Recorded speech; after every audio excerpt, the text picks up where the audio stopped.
Hello guys, आप सभी साथियों का स्वागत है आपके अपने यूट्यूब चैनल परीक्षा वीर पर। तो आज से हम लोग जो है हिंदी की पेडागोजी स्टार्ट करेंगे और आपको मैं बता दूं कि 3 से 4 क्लास आपकी हिंदी की पेडागोजी चलेगी और इसी 3 से 4 क्लास में हम लोग की जो थ्योरी पार्ट है वो कवर हो जाएगा और उसके बाद हम लोग 2-3 क्लास एमसीक्यू का करेंगे। हालांकि एमसीक्यू हम लोग हर एक थ्योरी क्लास के बाद में करेंगे। आज भी हम लोगों ने तकरीबन 9 से 10 क्वेश्चन एमसीक्यू लिए हैं और वो ऐसे क्वेश्चन है जो सीटेट के एग्जाम में जो है पूछे जा चुके हैं अभी तक, तो उन क्वेश्चन को हम करेंगे। लेकिन पहले हम लोग थ्योरी पार्ट करेंगे, उसके बाद एमसीक्यू पर जाएंगे। वीडियो को स्टार्ट करें उससे पहले छोटी सी रिक्वेस्ट है कि अगर आप लोग चैनल पर नए हैं और चाहते हो कि आपकी सीटेट 2022 में अच्छे नंबर आए तो फुल तैयारी के लिए आप लोग तुरंत ही इस चैनल को आप सब्सक्राइब कर लें, दोस्तों को भी शेयर कर दें। चलिए स्टार्ट करते हैं वीडियो को और देखते हैं आज इसमें क्या क्या चीजें हैं और क्या हमको देखना है। तो आज का जो टॉपिक है हिंदी पेडागोजी की, पहली टॉपिक है हमारी भाषा अधिगम और भाषा अर्जन। यहां से 2 से 3 क्वेश्चन आपके एग्जाम में देखने को मिलता है। अगर आप संस्कृत की पेडागोजी भी करोगे तो वहां पर भी इसी प्रकार के क्वेश्चन होते हैं, जैसे संस्कृत पेडागोजी हो गई, इंग्लिश पेडागोजी हो गई और साथ ही साथ हिंदी पेडागोजी हो गई। वहां पर सिर्फ इनके लैंग्वेज का फर्क हो, लैंग्वेज मतलब जैसे हिंदी की पेडागोजी में हिंदी में आएगा,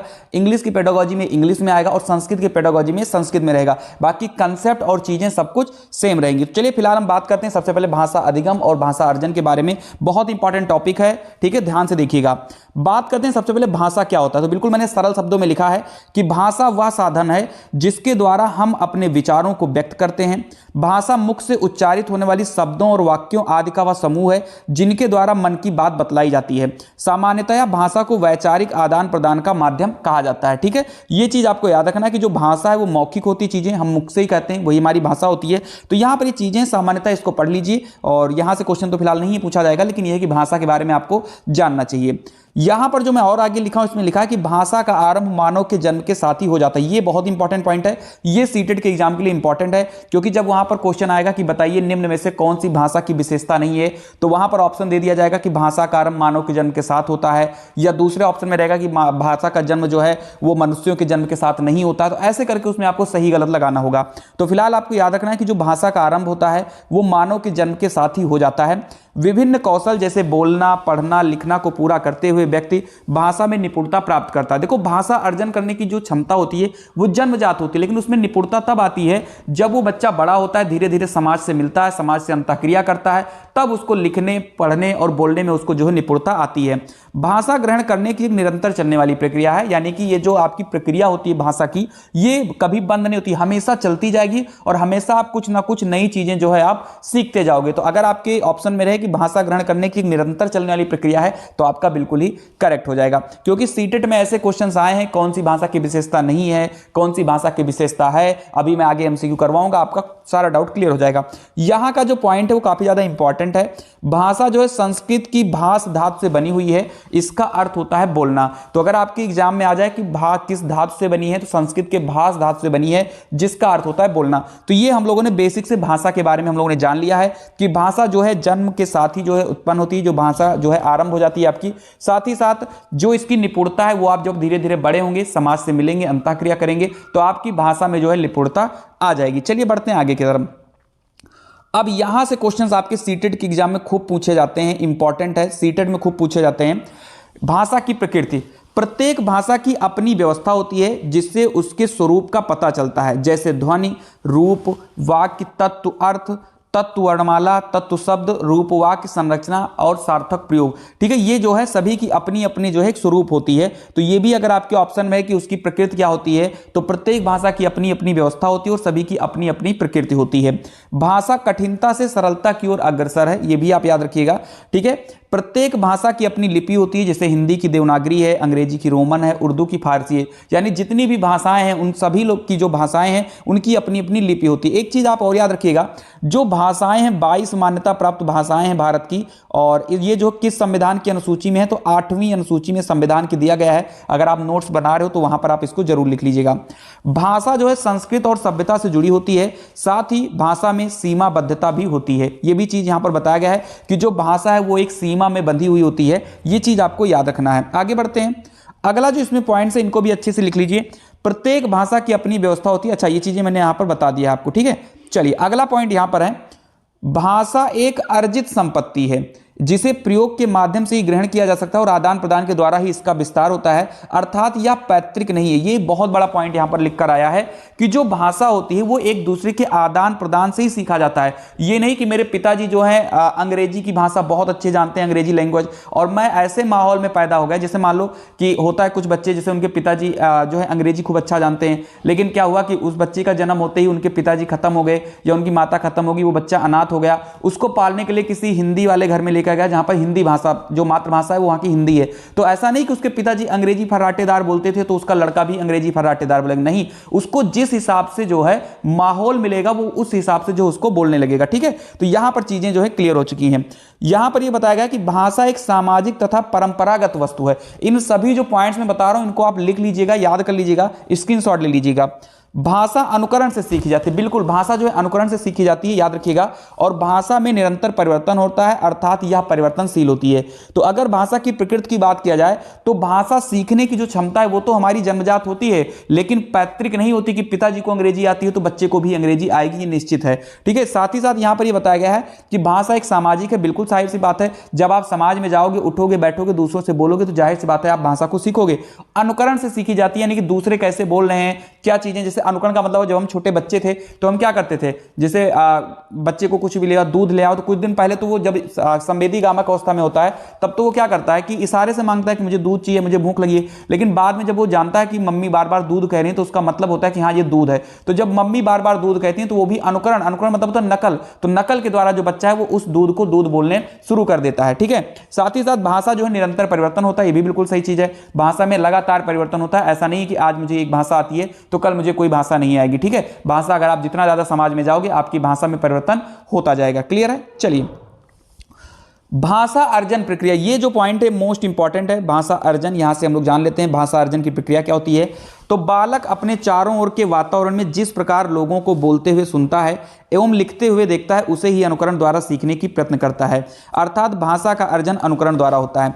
यहां पर आपको बता दें कि क्या होता है, जैसे आप लोगों ने भी पढ़ाई किया होगा, जब आप छोटे रहे होंगे तो आपने देखा होगा कि जैसे कुछ बच्चे होते हैं जो लिखाई करते हैं तो उनकी राइटिंग बहुत अच्छी होती है, कुछ बच्चे होते हैं जिनकी राइटिंग नहीं अच्छी होती है। तो आपके मन में भी ये ख्याल आया होगा कि जैसे ये जो बच्चा है या जो बच्ची है ये रा को बहुत अच्छे तरीके से बनाता है। तो आप लोगों ने भी बचपन में क्या ट्राई किया होगा कि अपने दोस्त की तरह आपने भी रा बनाना शुरू किया होगा, या आप अपने दोस्त की तरह आपने छोटा आ बनाने का सीखा होगा या बड़ा आ बनाने का सीखा होगा। तो जब आप दूसरे की लिखावट को आप अनुकरण करते हो, समझ में आ गया, दूसरे क्या भाषा लिख रहे हैं उसको अगर आप देखकर अनुकरण करते हो तो इसका मतलब है कि जो भाषा की अर्जन की प्रक्रिया है वो अनुकरण के द्वारा की जाती है। भाषाई योग्यता एक कौशल है जिसे अर्जित किया जाता है। ठीक है, यानी कि आप अर्जित करोगे, दूसरे से भाषा आप सीखोगे। अर्जन की प्रक्रिया बालक के जन्म से ही प्रारंभ हो जाती है। ये 3 पॉइंट आपको बहुत ही इंपॉर्टेंट तरीके से आपको याद रखना है।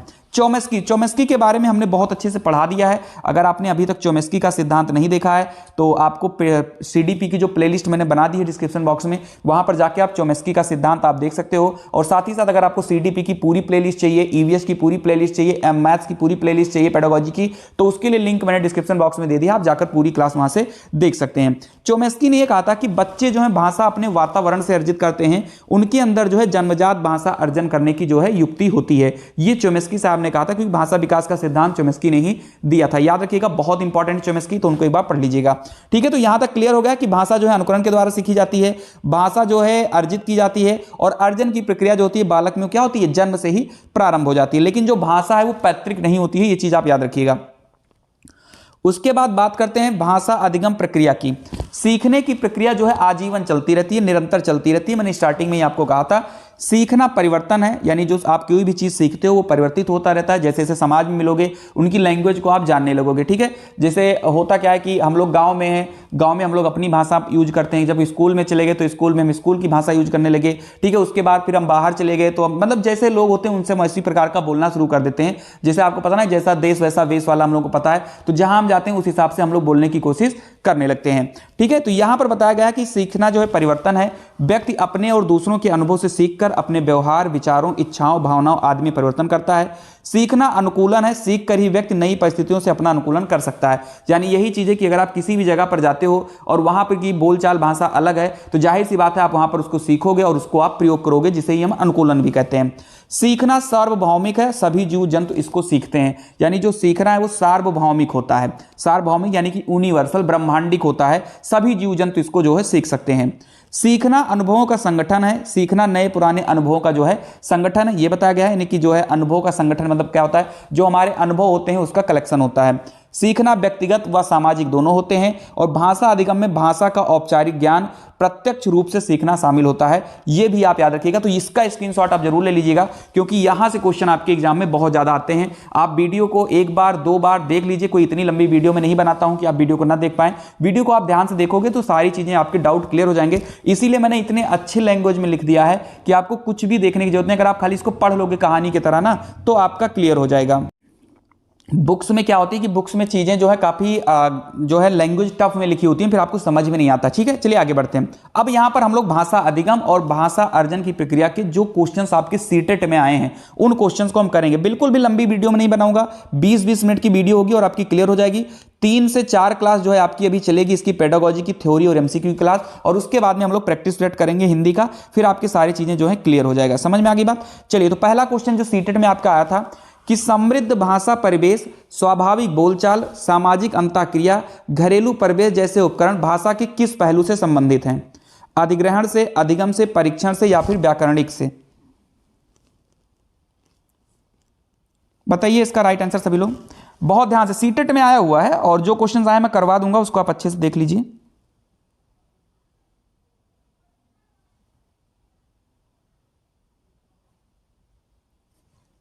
चलिए बताइए। जो समृद्धि भाषा परिवेश, स्वाभाविक बोलचाल, सामाजिक अंतःक्रिया, घरेलू परिवेश जैसे उपकरण भाषा के किस पहलू से संबंधित हैं? अधिग्रहण से, अधिगम से, परीक्षण से या फिर व्याकरणिक से? बताइए।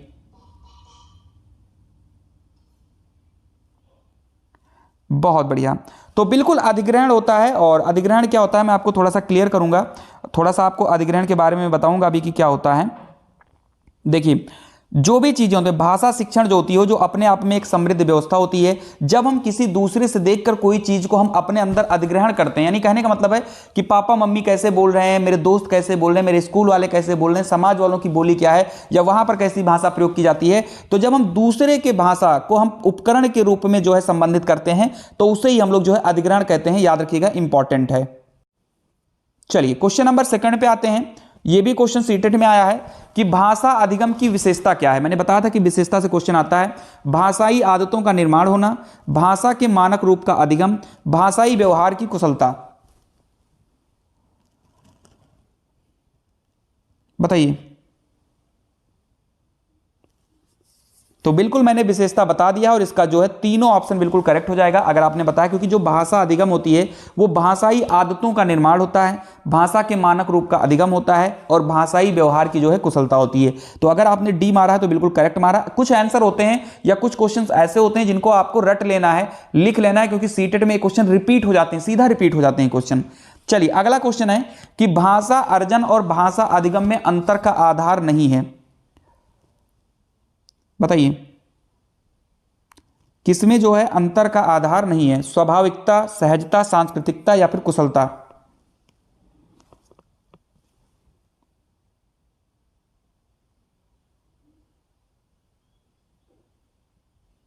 बताइए।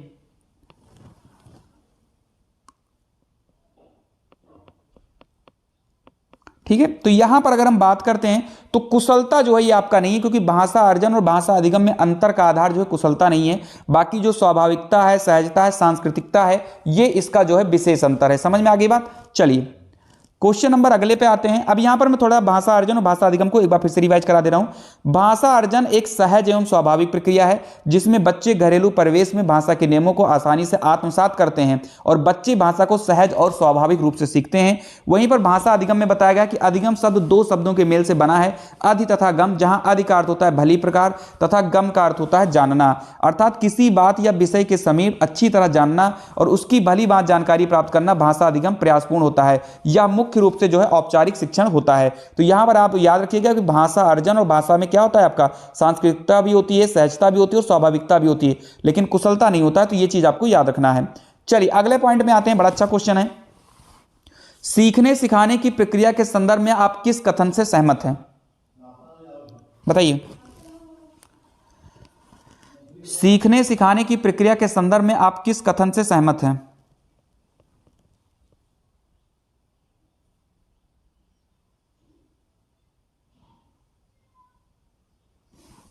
चलिए, एक कक्षा में जो हम सीखते हैं उसके सभी अंश अगली कक्षा के लिए अनिवार्य बुनियादी होते हैं। बच्चों को किन्हीं अवधारणाओं को न सीखने के कारण फेल करके रोकना उचित ही है। जो बच्चे पिछली कक्षा की बातें नहीं सीख पाए वो अगली कक्षा में और पिछड़ जाएंगे, अतः उन्हें उसी कक्षा में रोक देना चाहिए। जो बच्चे किसी कक्षा में सीख नहीं पाए उन्हें फेल करके रोकने से भी जरूरी नहीं है कि वे सीख जाएं। ठीक है, तो इसमें आपको बताना है कि किस कथन से आप सहमत हैं।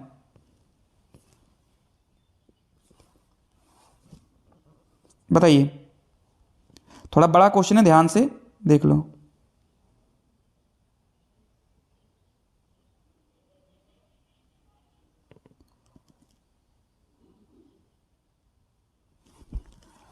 बताइए।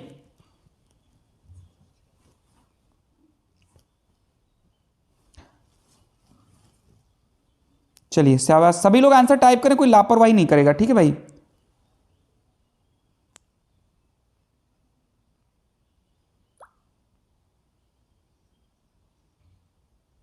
चलिए, तो बिल्कुल ऑप्शन नंबर 4 जो इसका बिल्कुल करेक्ट हो जाएगा। ठीक है, ये आपका 4, क्योंकि इसमें पहला ऑप्शन कहा है कि एक कक्षा में हम जो सीखते हैं उसके सभी अंश अगली कक्षा के लिए अनिवार्य बुनियाद होते हैं। बच्चों को किन्हीं अवधारणाओं को न सीखना उन्हें फेल करने से उचित ही है, तो फेल तो करना ही नहीं है बच्चों को। जो बच्चे पिछली कक्षा की बातें नहीं उन्हें अगली कक्षा में पिछड़ जाएंगे तो उन्हें उसी कक्षा में, ये भी गलत है। ऑप्शन नंबर डी और ए में मुझे उम्मीद है कि आपको डाउट रहा होगा कि एक कक्षा में हम जो सीखते हैं उसके सभी अंश जो है अगली कक्षा के लिए अनिवार्य बुनियाद होते हैं। और ऑप्शन नंबर डी यहां पर कहा गया है, आपको मैं बता दूं कि जो बच्चे किसी कक्षा में सीख नहीं पाए उन्हें फेल करके रोकने से भी जरूरी नहीं कि वो सीख जाएं। ठीक है, तो उनके लिए एक अलग सी विधियां लानी होगी, अलग तरीके से उनको सिखाना होगा, फेल करना उनके लिए जो जरूरी नहीं। तो ऑप्शन नंबर डी इसका सबसे सही आंसर है, जो सीटेट ने जो है इसको करेक्ट माना था अपने आंसर शीट में। आगे बढ़ते हैं। भाषा सीखने का अर्थ उस भाषा की सीखना भी है, क्योंकि भाषा किसी भी जो है डॉट डॉट का अभिन्न अंश होता है। इसमें आपको खाली स्थान भरना है।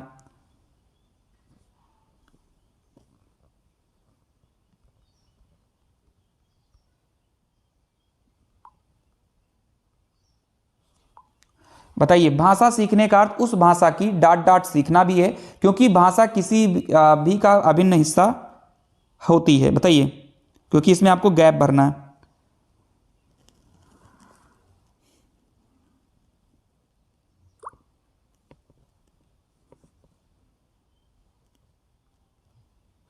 ठीक है, चलिए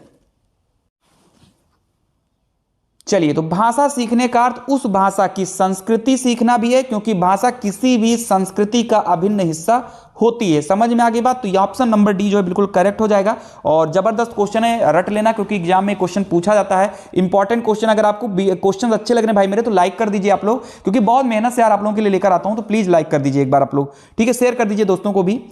और अगला जो है यहां पर मैं फिर से देख लेता हूं। हाँ, अगला क्वेश्चन है, भाषा अर्जित करने की स्थिति में बच्चे अधिकतर त्रुटियां ही करते हैं, भाषिक नियमों को स्वाभाविक रूप से ग्रहण करते हैं, भाषिक नियमों को स्वाभाविक रूप से रटते हैं, या कोई भी त्रुटि नहीं करते हैं।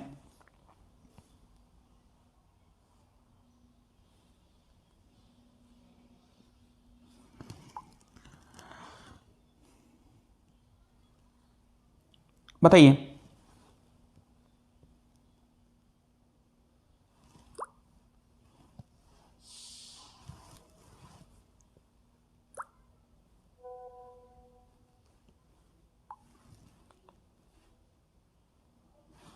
चलिए चलिए, तो इसका अगर आपने राइट आंसर बी मारा है तो बिल्कुल ही करेक्ट मारा है। अधिकतर त्रुटियां ही करते हैं, तो ये तो बात सही है, लेकिन अर्जित करने की स्थिति में क्या होता है कि स्वाभाविक रूप से जो है ग्रहण की जाती है। क्लियर है यहां तक? तो फिलहाल के लिए इतने सारे क्वेश्चन थे। अगर आपको वीडियो अच्छी लगी तो वीडियो को लाइक कर दें, और अगर आप चैनल पर नए हैं तो आप प्लीज चैनल को आप सब्सक्राइब कर लें। मिलते हैं हम लोग अपनी अगली वीडियो में, तब तक के लिए आप सभी लोग खुश रहिए, मस्त रहिए। जय हिंद, जय भारत।